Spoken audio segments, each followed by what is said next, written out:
Do you want to know how you can delete your trash in v.io?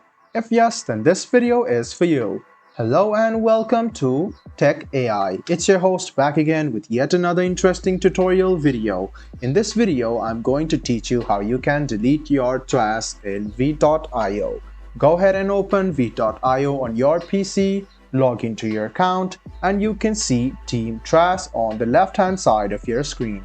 Tap on it and you can see these are the files which is on your trash. Now you can delete it and you can restore it. You can delete it one by one by clicking on this.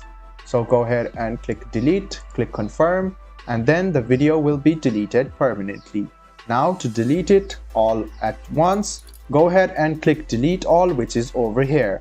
You can see that your trash is now empty. So it's quite easy. Let me show it to you by deleting a video. I'll go ahead and delete this video over here. So I'll tap on it. I'll go to move to Team Trash.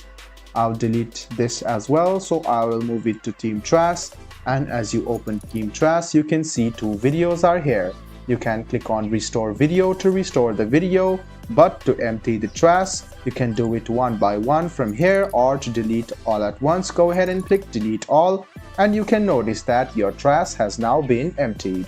I hope this video was helpful for you. If you still have any kind of confusion, please do mention us on the comment section down below. Like the video, subscribe to the channel, and do hit the bell button for more. Hope to see you in the next video as well. Until then, goodbye, take care, and make sure you enjoy.